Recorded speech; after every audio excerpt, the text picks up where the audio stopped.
Hello BookTube, it's Leah Cooper, and today I'm bringing you my slightly late June wrap-up.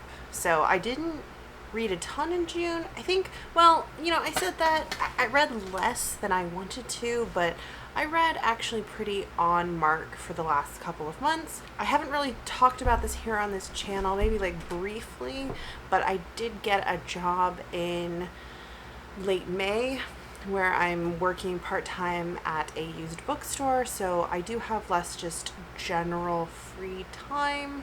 But since it's at a bookstore, I have been buying books, so I've been making some effort to at least start reading those books that I've been buying. But I'll talk more about that in my currently reading video. For now, we'll just say I read a couple of audiobooks this month and a few other things. Let's get right into it. So the first thing I finished in June, I finished it June 1st, was listening to Kestrels and Conspiracies. This is the second book in Gail Carriger's Finishing School series. So I've been listening to these on audio. I actually listened to 3 of these in June. 3. I listened to 2, 3, and 4 in June. Well, technically I finished for a couple of days into July. But basically, I was listening to these quite a lot. I do now leave the house more frequently because I have to drive to work. So, I listen to a couple of hours of this, of audiobooks, like just on my commute every week. Plus, I had to do a ton of baking for my boyfriend's birthday, so that gave me a really nice chunk of time to just like burn through one of them. But and they're a lot of fun. So I gave book 2, I think, 4 stars. I gave it 4.5 stars. I thought it was a really good follow-up. I was definitely worried that it would have second book slump because I found that the second book in the Parasol Protectorate had, I hated it. Like that book kind of has permanently marred my enjoyment of the Parasol Protectorate series. I dislike it so much. So I was concerned that the same thing would happen with this series, but it didn't. We'll just say the series follows a young woman named Sophronia, who is a covert recruit to a finishing school that actually secretly trains ladies of quality to be intelligence officers for various different political factions in the same universe as the Parasol Protectorate. This takes place, I want to say, like 20 to 30 years before the Parasol Protectorate. It has several characters who were minor characters in the Parasol Protectorate as secondary characters in it, such as Sidhay Macone, who is Lord Macone's like great granddaughter. It also has a very young Veuve Lafou, Madame Lafou, and both of them are great. Sophronia is an excellent character. I adore her. She has such pluck and is so smart, and she just loves adventure, and she's great. Her best friend, Dimity, is also really just a fantastically drawn character from start to finish. All of the characters are really delightful. The series is a lot of fun. I don't want to go into like particulars of the books because obviously that would get into spoiler territory, not only for the books but bigger political implications in the other series as well.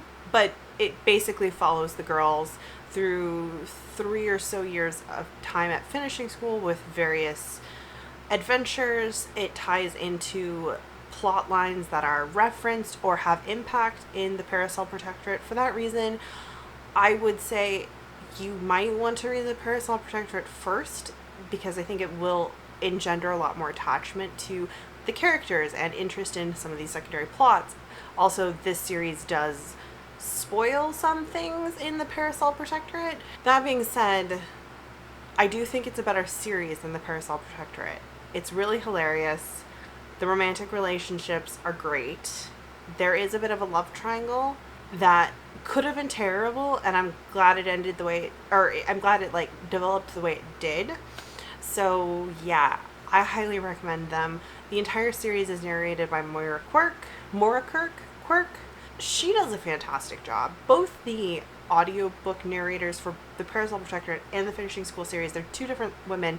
They both do fantastic jobs. So actually, in general, I would highly recommend listening to both of these series on audio. Gail Carriger's writing style is so fun and engaging, and is something that's really pleasant to listen to and to just like follow along and like be able to just like laugh out loud at. I don't know. I highly recommend them and enjoy them. So I gave book 2 4.5 stars. I also finished Waistcoats and Weaponry, which is number 3. I'm going to talk about the books I read out of order because I'm just going to talk about all 3 of, well, I guess I can't talk about the 4th book because technically I finished it in July, but maybe I should just talk about it. I gave Waistcoats and Weaponry 4.5 as well. This book deals with Sidney McCohen's story a little bit more in depth. It has some very like big plot developments, and it was fantastic. I did really genuinely love the fact that we got so much backstory with Sidney and set up for like where she is in the Parasol Protectorate. I know she's a very minor character in that series, but still it was really cool to see all that. Then I also read the 4th book, which was Manors and Mutiny. I finished this on July 4th, but I'll just tack it on here since that's so close anyways. I gave this one 5 stars. Like I said, loved the way it ended. This sets up a fascinating component of like the political and technological landscape. The 1st and the 4th books do a really interesting job of setting up, actually in the 2nd book, the 1st, 2nd, and 3rd, just like the one of the things that surprised me, the Parasol Protectorate, was how little steampunk is actually in the books. Like, they are steampunk fantasy and manners, but there's very little steampunk. And this series really goes into the reasons why that is and sets it up. And so I thought that really added richness and depth and believability, I think, to Carriger's world. And I will definitely read, she has another series, I think it's like the Custard Protocol. I don't know if it follows the child from Parasol Protectorate. I hope it does. Anyway, I enjoyed them. I recommend them. Yeah. The next thing I finished in June was The Coldest City by Anthony Johnston. This is a graphic novel I got from the library. I picked it up because it is the basis for Atomic Blonde, which is a movie starring Charlize Theron that came out, I want to say, about a year ago. I watched the movie in, I think, May with my boyfriend, and I thought it was intriguing. And I am a sucker for films that are based off graphic novels, and I love reading the graphic novels and comparing them. I wrote a whole like paper on it in college when I took a literature and graphic novels course, and specifically looking at film adaptations of graphic novels. So anytime I watch a movie and I find out that it was based off a graphic novel, I snatch up the graphic novel. So I did this one as well. I only gave this I gave it a 3.5 stars on my spreadsheet. It's really more like a 3-star. I think the movie did a lot of work to amp this graphic novel up. Fundamentally, the graphic novel and the movie are the almost exact same plot. Like 90% same plot, same sequence of events, same order, to some degree similar shots, though not as similar as, say, like Watchmen. Watchmen has a lot of shot mirroring in the film to the graphic novel, but plot-wise, nearly identical. However, The Coldest City it looks nice. The art is competent. It's like really well drawn, but at the same time, it is 100% in black and white. And the film is like the epitome of by-lighting 80s pop. Like, it really leans hard into the 80s nostalgia, because the story is set in 1989 East and West Berlin about a bunch of intelligence officers, well, specifically a UK intelligence officer sent to West Berlin to deal with a list of agents that's gone missing, and one of their agents, like MI6 agents, was murdered, and the list was stolen from him. And it's her job to like find the list, or to find the guy who made the list and extract him from East Berlin. And we're talking about on the like cusp of the wall coming down, that kind of stuff. And so the film leans really hard into the 80s nostalgia, the neon countercultural like aesthetic, or what we think of as the aesthetic of the 80s, with just a high polished mirrored sheen. It also does make the protagonist bisexual by changing one of the characters from the graphic novel to be a woman, and it adds another layer to the like conspiracy plot.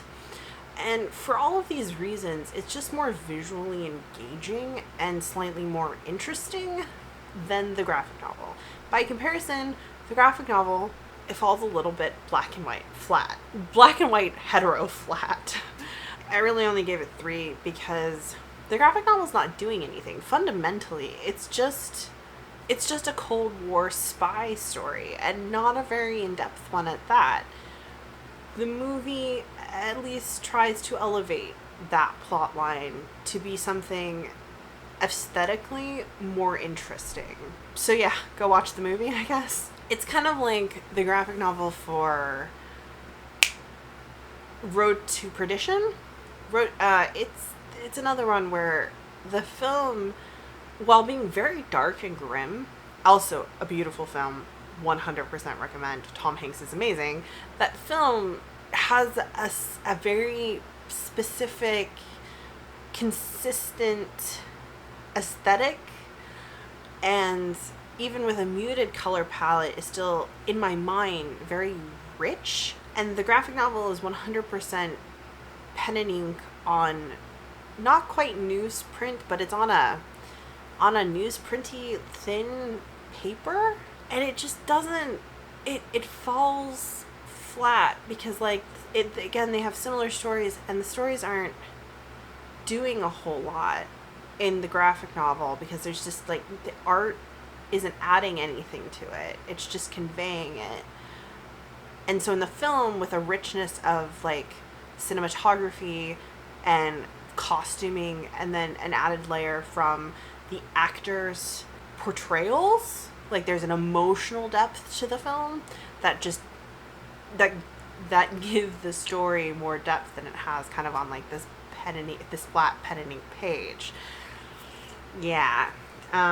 Versus something like Wanted, the graphic novel is a piece of garbage, but it's so beautifully done, and it's so shiny, and it's so bright and gauche, which is appropriate for the story. Like, the graphic novel is interesting as its own kind of piece. Anyways, okay, I've talked about that too much. Go watch Atomic Blonde, maybe skip The Coldest City, because you're not going to get anything from it, to be honest. And that's not to say that like black and white graphic novels can't be mind-blowing. I think an excellent example of a black and white graphic novel, for instance, is Whiteout, which is a story set in Antarctica. It's far better than the film, though I do kind of have a soft spot for the film with Kate Beckinsale. That's who it is. But the graphic novel is completely black and white, set in Antarctica in these snowstorms, and the way that it's drawn and that it's conveyed, and the way the whiteouts are drawn it's really well done. And like, I highly recommend the graphic novel, even though it's just in black and white. Like, there is a elevated aesthetic that enhances the story in that one, for instance. So anyways, okay. That was my ramble about graphic novels and movie adaptations. The next thing I read in June was Hexerin Stories by Yoon-Ha Lee. I will be recording, after I do this, I'll be recording a whole book review of this book, because I did receive it from Night Galley in exchange for an honest review, and I'm very late reviewing this. This came out, I think, on June 25th. I'll leave a link to the Goodreads page for this book down below, and I will probably forget to put a link to the book review, which will probably be posted after this video, but you can search for that on my channel. I gave this, I think, 4 stars. Yeah, I gave this a solid 4 stars. It is a collection of short stories by Yoon Ha Lee set in the Machineries of Empire series, so set in the world of like Nine Fox Gambit and its sequels. The stories range from a prose poetry piece to flash fiction to a 90-page novella. They take place from pre-Judeo to post-Revenant Gun. They really span the gamut. For the first bulk of the stories, say up to the last 2, well, up to the last one. All of the stories up until the last one, which is the longest one, which is like a 90-page novella. They are intriguing conceptual pieces that add some nuance to, for instance, Judeo's life.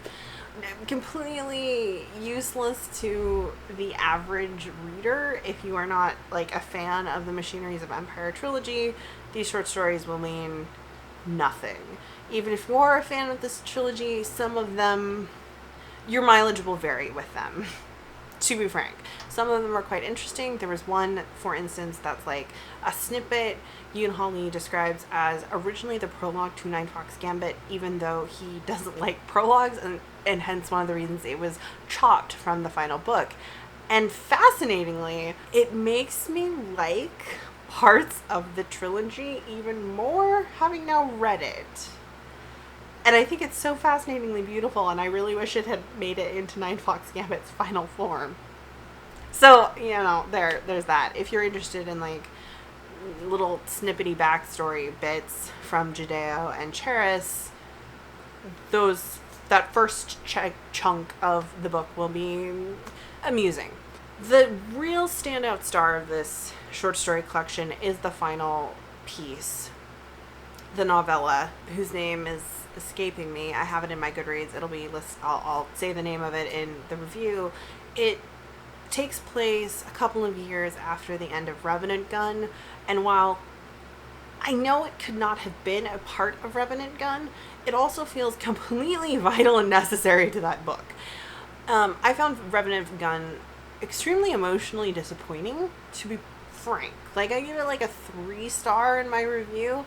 I really didn't like the ending. I didn't feel like it connected at all. One of the biggest problems with that book was just the fact that Cheris was not a POV character, and that really bugged me with how the ending was structured. This novella is told in 2 parts from, spoilers for Revenant Gun. It's told partially in Cheris's point of view and partially from Moth Judeo's point of view, and it fixes a lot of the sins I feel that were committed in Revenant Gun, fleshes out everything that happened in that, and like the fallout from that, and like where do these characters go from there, and why should I give a fuck. And yeah, I really liked it. It's absolutely a must read if you've read the trilogy. So, and then the last thing I tried to read in June is actually DNF, and that was One Word Kill by Mark Lawrence. I got this as an ARC. I didn't know when it came out. It was just like available for request from NetGalley, so I requested it, and then I was approved, and then I saw that it had already been published. So it wasn't like super high on my list of things to read. I kind of picked it up after Hexerin stories to work through my queue of ARCs, and I wanted to read it because I've really liked Mark Lawrence's Red Sister, Gray Sister. I don't know. I still don't know what that trilogy is called, but I really like those books, and so I wanted to read something else from him. So I grabbed this. This is YA. It's peddled as like Stranger Things meets. I think something on NetGalley might have said Ready Player One. Okay, I don't get that at all. I do get the real strong, heavy-handed Stranger Things vibe, because it's about a bunch of teenage boys in like the 80s playing D&D with one girl character and something mysterious happening. I had to DNF this. I think I read about 99 pages, so it was like at the 40% mark. I had to just DNF it because there is a fat character. Like, one of the friends is fat, and he's not described as being somewhere on the autistic spectrum, but the way he's written, I think he is. And I didn't like the way the author chose to write about this character. There was so much just like casual fat, stereotypical fat shaming directed at this character, just because it's like every single time the character was the protagonist's like friend, like oldest childhood friend, and literally every time he thought about his friend, there was some description of his like fatness, or like his sweatiness, or like his red-facedness. It was pervasive in every single time he was brought up. And so that, plus the way he's written, I'm pretty sure he's like on the spectrum from the author's perspective, that or the author's just writing a really offensive caricature, which I also think is what's happening. And it made me so uncomfortable and frustrated. Like, it's 2018. I don't care if the book is set in the 80s. I don't want to read this. And I'm just, since I'm working now and I'm buying a lot of books that I want to read, I'm really, really firmly going with the motto when it comes to reading, that if a book isn't bringing me joy, if I'm not excited to read it, I'm just going to DNF it. And that goes for ARCs as well. So I DNF'd this. I didn't like it. I would say save your time. Don't read it, to be honest, because I don't think it's also just, it wasn't doing anything that was radically interesting, and it was a real clear ripoff of Stranger Things, but not smart or clever. And the protagonist was pretty irritating. So I won't be doing a full review of this video because I won't be doing a full review of this book because I DNF'd it. That's like, I guess, my review. So yeah, not a good look from Mark Lawrence. Also, someone was talking about like his first trilogy and how there's like a lot of like rape, and like the protagonist in it is also a rapist, which I find disquieting. I honestly expected better from someone who wrote Red Sister. I don't know. Okay, so that's everything I read in June. I kind of blathered on for a while. I hope you found that interesting or enlightening. Like I said, I'll have a review for Hexerin Stories, probably with a lot of spoilers, very soon. And yeah, thanks for stopping by. If you have any comments, if you have any comments about like Mark Lawrence, or like if you've read anything else by him other than like the Red Sister books, tell me down below. Let me know. If you enjoy any of my content and you're not already subscribed, be sure to hit that subscribe button, and I'll see you guys later. Bye.